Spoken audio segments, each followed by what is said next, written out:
Diabetes ఉన్నవారు అరటిపండు తినవచ్చా? ఇది చాలా మందిని వేధించే ప్రశ్న. అరటిపండులో చక్కెర ఎక్కువగా ఉంటుందని కొందరు, అసలు ముట్టుకోకూడదని మరికొందరు చెబుతుంటారు. కానీ నిజమేమిటి?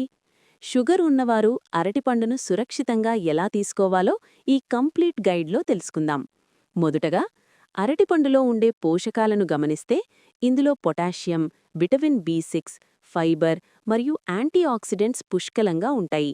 ఇవి గుండె ఆరోగ్యానికి, జీర్ణక్రియకు ఎంతో మేలు చేస్తాయి.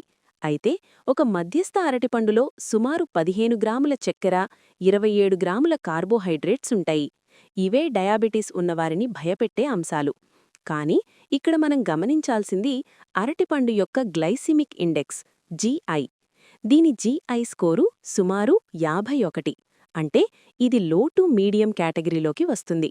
కాబట్టి డయాబెటిస్ ఉన్నవారు అరటిపండును పూర్తిగా మానేయాల్సిన అవసరం లేదు.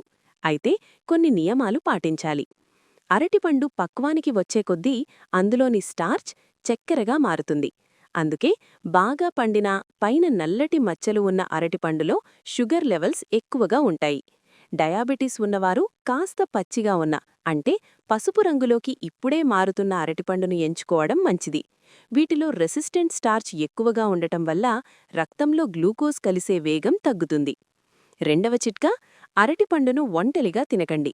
దీనిని పెరుగు, నట్స్ అంటే బాదం, వాల్నట్స్ వంటి ప్రోటీన్ మరియు హెల్దీ ఫ్యాట్స్ ఉన్న ఆహారంతో కలిపి తీసుకుంటే రక్తంలో గ్లూకోజ్ కలిసే వేగం తగ్గుతుంది. అలాగే పండు సైజు కూడా ముఖ్యం.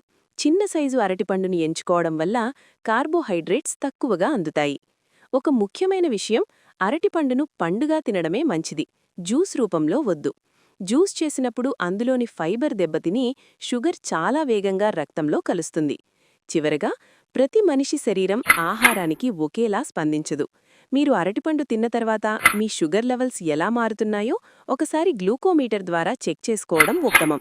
సరైన పద్ధతిలో, పరిమితంగా తీసుకుంటే అరటిపండు డయాబెటిస్ ఉన్నవారికి కూడా మంచి ఆహారమే. ఈ సమాచారం మీకు నచ్చితే వీడియోను లైక్ చేయండి మరియు షేర్ చేయండి.